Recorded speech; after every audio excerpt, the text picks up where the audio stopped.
Fala investidor, fala investidora, como é que vocês estão? Espero que estejam todos muito bem. Hoje nós vamos trabalhar um pouco de uma notícia que saiu a respeito da Raizen, uma empresa que eu aposto que muitas pessoas gostam, talvez pelo seu preço bastante atrativo ali na ordem dos seus R$ 3 cada uma das ações. Então, de fato, é uma ação monetariamente, ou pelo menos ali nominalmente, bastante barata e que atrai muitas pessoas. Claro, é uma empresa que também paga alguns dividendos. Neste último ano, pagou um pouco mais de 6%, o que é um baita de um yield, considerando que se trata de uma empresa de crescimento e colocada num setor bastante competitivo e com pouquíssimos diferenciais competitivos, mas de dentre todos esses diferenciais, a Raizen tem alguns aqui bem especiais que, claro, eu vou trabalhar com vocês. Mas para a gente ter um pouco de ideia do que eu estou tratando, basicamente saiu essa notícia que me mandaram assim que ela foi publicada, dizendo que a Raizen reverte lucro e tem prejuízo ajustado de 176 milhões neste primeiro trimestre de 2024. Basicamente, eles colocam aqui pra gente, olha, antes eles tiveram um lucro líquido de 2,5 bi e agora eles têm esse prejuízo, como você pode ver aqui, de 178 milhões de reais. Por quê? Basicamente, eles falam que eles tiveram aqui maiores despesas financeiras e com impostos, que é um efeito contábil. Ou seja, isto é muito importante de você entender. O que é um efeito contábil e o que é um efeito caixa. Então, é basicamente o seguinte, vamos pensar para conseguir elucidar e colocar todo mundo aqui no mesmo pé, que você comprou um carro. Você comprou esse carro por 100 mil reais. Você retirou esse carro da concessionária, automaticamente esse carro já começa a depreciar, ele começa a perder valor no mercado porque você está usando, porque as peças estão desgastando, etc, etc. Só que você concorda comigo que essa perda, ou seja, essa depreciação aqui, não é um efeito que efetivamente está saindo do seu bolso? Não é porque você comprou o carro por 100 mil, que agora, querendo vendê-lo, por exemplo, a 80 mil, você teve que tirar 20 mil reais do seu bolso e dar para alguém, por exemplo. Na verdade, não. Esse é um efeito contábil, que é diferente do que a gente chama de efeito caixa, que é aquilo que efetivamente sai do bolso da empresa. Então, isso que é importante você compreender, que aqui, na verdade, nós estamos experimentando muitos efeitos que são contábeis e não são efetivamente caixa. Exatamente por isso que eu estou chamando atenção para isso daqui, para que você não caia em algumas falácias aqui de mercado. Só que, para colocar mais uma vez todo mundo aqui no mesmo pé, a gente precisa compreender o que a Raizen faz. E para isso, esse slide aqui do resultado é muito interessante, porque ele mostra aqui basicamente uma segmentação do EBITDA e o quanto que cada segmento contribuiu. Só para você saber, mobilidade, basicamente, estamos falando ali dos postos Shell. Seria a distribuição de combustível. Você pode ver que esse é o laranja, ele não é muito oscilante de um trimestre para o outro, diferentemente do açúcar e renováveis, que você tem aqui uma diferença bastante significativa. Renováveis, só para você saber, estamos falando aqui de etanol. Basicamente é isso. E temos aqui açúcar. E o que acontece? Lá dentro da fábrica da Raizen, eles simplesmente vão apertar um botão para a moagem de cana-de-açúcar produzir açúcar ou produzir etanol. Claro, não é tão simples, mas é só para a gente elucidar a questão. Fato é que, mudando essa chavinha de direção, você consegue aproveitar quando, por exemplo, o açúcar está muito caro, está muito elevado o preço, e você consegue, como empresa, aproveitar que o preço está lá em cima. Diferentemente, porém, quando o preço do açúcar está lá embaixo e do etanol está lá em cima, você consegue mais uma vez virar essa chavinha e aproveitar o ciclo positivo do etanol. E é isso que aconteceu. Você pode perceber que, vamos falar aqui do ano passado para cá, você teve uma mudança muito brusca. Por exemplo, produção de etanol contribuiu em 4 bilhões e 800 no ano passado, agora já contribuiu com 1,800.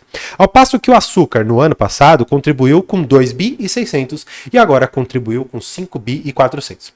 André, por que isso é importante? Bem, para você compreender que no geral o EBITDA da empresa, ou entre aspas, uma proxy da geração de caixa da empresa, ou de geração de lucro operacional, na verdade, ficou bem parelha quando você exclui aqui os créditos tributários extemporâneos. Esse crédito tributário seria, entre aspas, um efeito não recorrente. Só que como a empresa ela acaba se aproveitando cada trimestre desses créditos tributários, ela fica quase que como um efeito recorrente, apesar de não ser. É estranho, mas de fato faz parte das estranhezas do mercado financeiro no geral.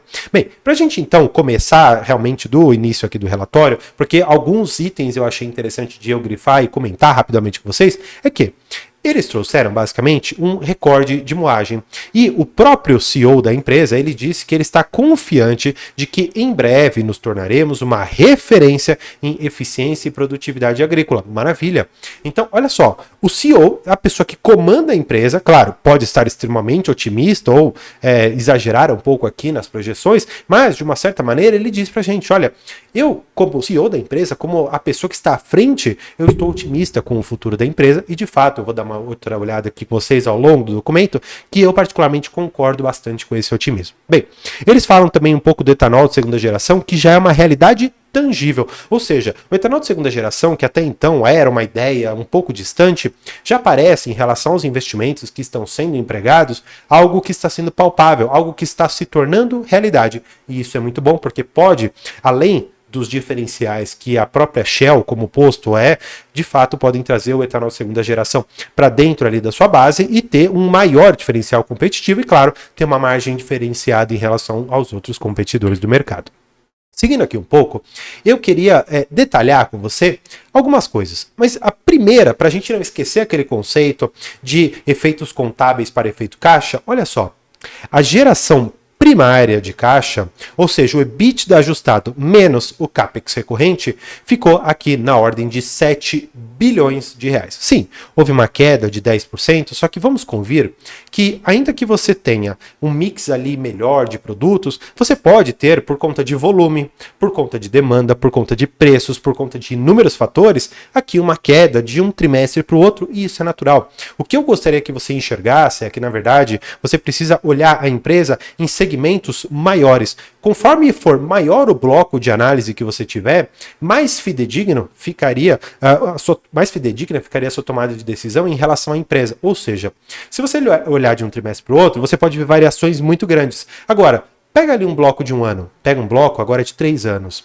pega um bloco de 5 anos e vai juntando e vai percebendo que, por mais que haja oscilações no meio do caminho, o EBITDA e a geração de caixa no geral aqui da Raízen tem apontado de forma positiva, sempre para cima, gerando aqui basicamente um caixa, uma geração primária de caixa de 7 bilhões. Gente, uma empresa que gera 7 bilhões não é uma empresa para se descartar. De fato, não é um motivo para você simplesmente sair correndo e vender suas empresas, porque em um trimestre ela não teve ali a melhor projeção.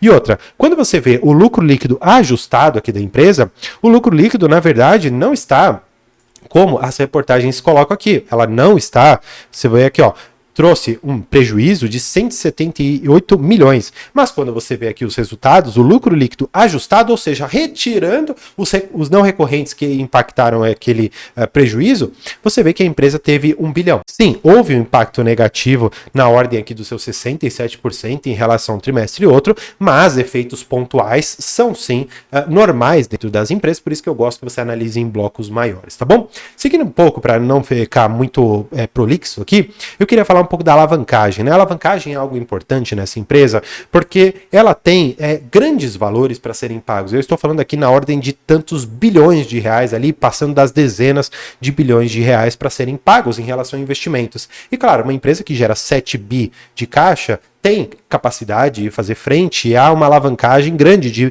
tantos e quantos bilhões de reais, ficando aqui em 1,3 vezes, ou seja, em aproximadamente 1 ano e 3 meses ela conseguiria pagar toda a sua dívida aqui. Bem, falando naturalmente de investimentos, olha só, eles aumentaram os investimentos em 12%, na ordem dos seus 12,7 bilhões em relação ao trimestre, ou na verdade o ano safra passado aqui, priorizando a disciplina de capital. Poxa, é uma empresa que gera muito caixa, é uma empresa que faz muito investimentos e que tem efeitos não recorrentes e alguns efeitos apenas contábeis que geram essa, vamos dizer assim, mudança de perspectiva.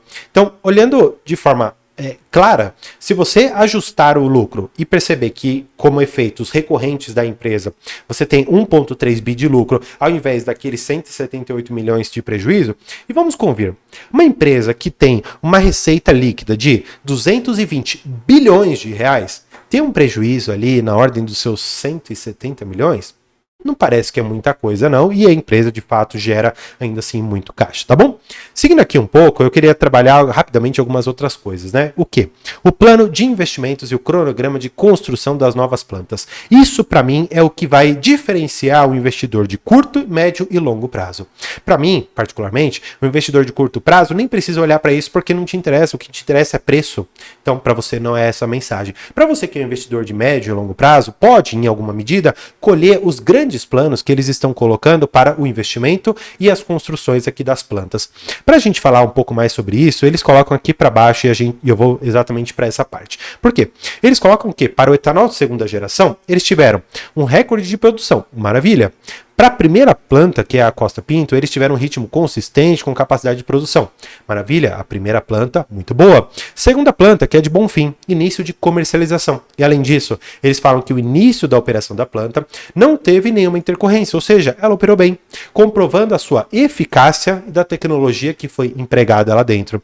Maravilha. Agora, você deve estar pensando, André, esses investimentos foram bons? Sim, foram bons. E olha só o que a empresa coloca. Ela tem ainda as plantas 3 a 9, que as obras ainda estão em andamento e algumas até em fase de projeto. Tem um vídeo passado que eu fiz que eu explico de forma um pouco mais detalhada todo esse cronograma de investimentos da empresa em relação ao etanol de segunda geração e das plantas, na verdade, não só das plantas, mas das fases de projetos em que essas plantas vão passar. Tem fases do projeto que se iniciarão agora. Tem fases do projeto que vão começar lá para 2026. Então, o investidor de curto prazo nunca vai conseguir abarcar e abocanhar crescimentos porque vai vender. Para você que é de médio prazo, talvez comece a aproveitar um pouquinho ali dessas obras. Agora, para você que é um investidor com foco ali no longo prazo, investir em boas empresas, em boas teses, pensa aqui num projeto que ao longo de alguns tantos anos vai maturar, vai começar a vir um resultado para dentro da empresa e depois que você tiver um fluxo de investimento alto e um retorno baixo e você começar a inverter essa relação, ou seja, seu investimento já foi feito e o seu retorno começa a ficar muito alto, o que vai vir? Dividendos. E você, investidor que colheu todas essas ações a preços baixos, vai ter o seu retorno. Mas para a gente continuar falando ainda dos resultados, eles falam o seguinte, olha, o EBITDA ajustado para os fins de guidance, ou seja, para o que eles projetaram, foi de 13,1 bi. Se você excluir 1,5 bi de créditos tributários extemporâneos, você basicamente ficou aqui no piso do guidance. Então, se você tem 13,1 bi e você colocar esse 1,5 bi, você fica no piso. Se você excluir, você fica desenquadrado do guidance, mas como eu te falei, esse crédito tributário ele acaba sendo muito recorrente na empresa, o que de uma certa forma esse não recorrente acaba se tornando recorrente. Como eu falei, é confuso, mas é próprio dessa empresa, tá bom? Seguindo aqui, você pode ver outros indicadores interessantes, como no açúcar, o volume próprio vendido melhor em 15%, com uma entrega direta ao seu destino e um preço 24% superior em relação ao ano safra anterior. Agora, no etanol, o volume basicamente teve um aumento aqui de 1% e tem um prêmio de 22% em relação aos últimos 12 meses da empresa sobre aqui o etanol padrão, tá bom?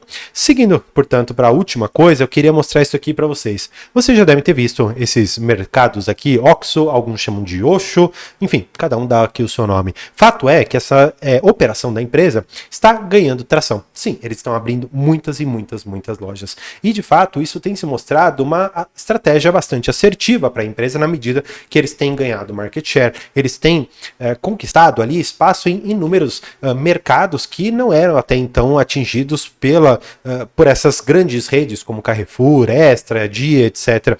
Então você consegue pela rede OXXO abarcar esse market share, esses espaços, essas lacunas que até então não eram abarcados por esses grandes players, tá bom? Bem, pra gente só dar uma última pincelada em algumas últimas questões aqui, eu queria fazer uma pequena menção em relação ao lucro bruto, que caiu 45,6%, apesar de a sua receita líquida estar muito próximo, tá bom? Então o que você precisa ter em mente aqui?